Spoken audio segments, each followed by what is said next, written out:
Hello everyone, चलिए Nifty का analysis देखते हैं कल के लिए। सबसे पहले यदि हम 15 मिनट के चार्ट पे देखें तो मार्केट ने एक अच्छा प्राइस एक्शन बनाया और फिर पूरी दिन नीचे की तरफ में गिरता रहा।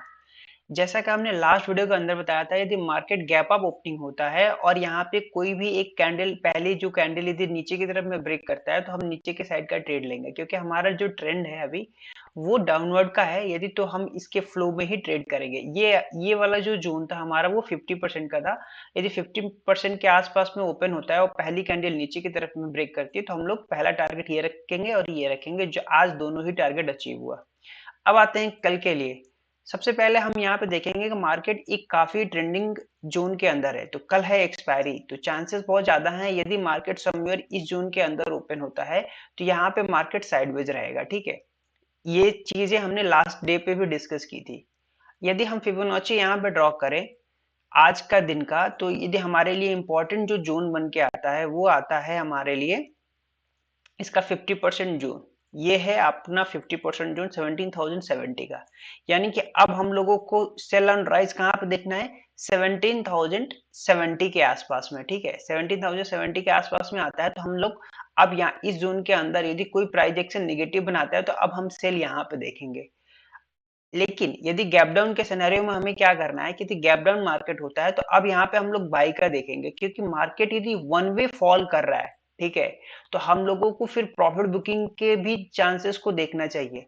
क्योंकि मार्केट यदि लास्ट 4 डेज के अंदर देखा जाए तो ऑलमोस्ट 800 पॉइंट्स गिर चुका है। दूसरा रीजन है, यदि हम देखें इंडिया वेक्स 2 दिन से कांस्टेंट है, यानी कि मार्केट नीचे की तरफ में तो आ रहा है लेकिन हमारा इंडिया विक्स ऊपर की तरफ में नहीं जा रहा है। इंडिया विक्स को जनरली बढ़ना चाहिए, नहीं बढ़ रहा है, यानी कि कल का जो दिन होगा वो हम पॉजिटिव लेंगे। ठीक है, क्योंकि मार्केट एक तो काफी ट्रेंडिंग हो चुका है, दूसरा हमारा इंडिया विक्स इंडिकेट कर रहा है कि यदि मार्केट को वाकई इसके नीचे जाना होगा तो मार्केट जा सकता था, लेकिन इंडिया विक्स तो नहीं रिप्रेजेंट कर रहा है उसको। अब आते हैं, यदि हम ये जो जोन है वो हमारे लिए सपोर्ट है, काफी स्ट्रांग सपोर्ट है।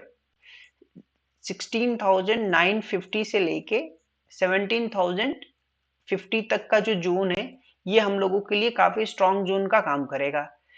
ठीक है, अब आते हैं, यदि फ्लैट ओपनिंग होती है हमारे यहाँ पे और यहाँ पे कुछ टाइम ट्रेड करता है और नीचे की तरफ में ब्रेक करता है तो हमारा पहला जो टारगेट आएगा वो आएगा 16,880 का। ठीक है, दूसरा जो टारगेट आएगा वो आएगा 16,850 का नीचे की साइड में। लेकिन यहीं पे यदि कहीं कुछ टाइम ट्रेड करता है फ्लैट ओपनिंग के बाद ऐसे और कुछ प्राइस एक्शन बुलिश बनाता है तो हम बाय साइड का ट्रेड लेंगे, जिसमें हमारा पहला टारगेट आएगा 17,070 का और दूसरा टारगेट आएगा हमारा 120 का। ठीक है, 17,120 का। ठीक है, ये हमारे दो साइड अप साइड में ट्रेड होंगे और जो मैक्सिमम जो थर्ड हमारा जो टारगेट हो सकता है अप साइड में वो हो सकता है 17,200।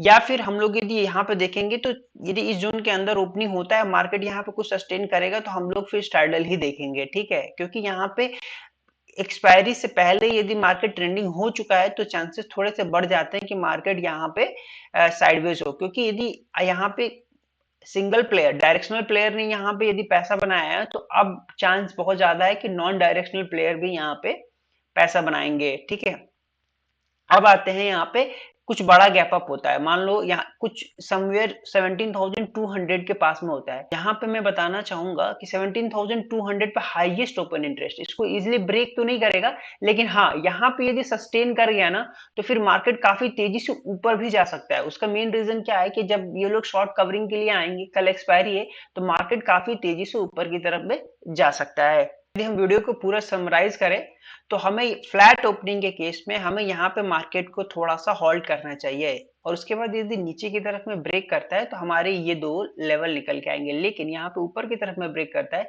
तो प्राइस एक्शन का हमें वेट करना चाहिए और ऊपर में हम लोगों को समवेयर इसी जोन का ही टारगेट रखना पड़ेगा, क्योंकि हम ट्रेंड का अगेंस्ट ट्रेड कर रहे हैं। हम लोग का बुलिश मोमेंटम तभी मिलेगा जब हम लोग 17,200 के ऊपर ट्रेड करना स्टार्ट करेंगे। अब आते हैं gap up opening. Gap up opening में मार्केट साइडवेज चला जाएगा क्योंकि ये सब लोग कंफ्यूज हो जाएंगे। जैसा कि आप यहाँ पे देख पा रहे हैं कि 17,070 का जो जोन है वो 50% आज के रिट्रेसमेंट का है, तो यानी कि हमारे लिए अब कल रिजेक्शन जोन का काम करेगा, रेजिस्टेंस का तरह काम करेगा। अब आते हैं गैप डाउन के सिनेरियो में हमें प्रॉफिट बुकिंग के ही बारे में सोचना है, जैसा कि हमने लास्ट डे में भी बात किया था और दूसरा मैंने रीजन दिया था इंडिया विक्स 2 दिन से बढ़ नहीं रहा है। यदि गैप डाउन ओपनिंग होगी तो मार्केट काफी तेजी से ऊपर जाएगा। यहाँ पे मैं आपको एक बहुत ही इंटरेस्टिंग चीज बोलने वाला हूँ। यहाँ पे प्रीवियस डे के नीचे मार्केट ने क्लोजिंग किया है, ठीक है, और इंडिया विक्स नहीं बढ़ा है। ध्यान देना मैं क्या बोल रहा हूँ। प्रीवियस डे के नीचे क्लोजिंग हुई हो और इंडिया विक्स नहीं बढ़ता है तो चांसेस बहुत ज्यादा हैं कि कल मार्केट गैप अप ओपनिंग होगा। अब इसका रीजन क्या मैं बताता हूँ। इसका रीजन है कि जिन लोगों ने इसके ब्रेकडाउन पे पुट को बाय करके गए होंगे, उन लोगों को मार्केट कल ट्रैप करेगा, क्योंकि ये तो जनरली दिख रहा है ना, प्रीवियस जो हमारा डे था वो हमारा सपोर्ट की तरह काम करता है और उसको ब्रेक करके नीचे की तरफ में क्लोज कर रहा है और मार्केट एक ट्रेंडिंग नेचर के अंदर है। तो यहाँ पे यदि जो लोग भी पुट बाय किए होंगे उन लोगों को ट्रैप कैसे होंगे, जब वो गैप अप मार्केट ओपन हो जाएगा, ठीक है। दूसरा रीजन है, यदि मार्केट नीचे की तरफ में 2 दिन से जा रहा है तो हमारा इंडिया विक्स को ऊपर की तरफ में जाना चाहिए, लेकिन इंडिया विक्स हमारा 2 दिन से, यदि हम डेली चार्ट पे यहाँ पे देखें, यहाँ पे देखो मार्केट 2 दिन से नीचे की तरफ में जा रहा है, लेकिन हम वहीं पे इंडिया विक्स देखें, वहीं पे हम इंडिया विक्स देखें तो हमारा इंडिया विक्स बिल्कुल फ्लैट है। आप यहाँ पे देखो इंडिया विक्स बिल्कुल फ्लैट है। इसका मतलब क्या है, कहीं ना कहीं मार्केट के अंदर या तो रिवर्सल आएगा या फिर कल हमारे लिए गैप अप ओपनिंग की कंडीशन बनती है।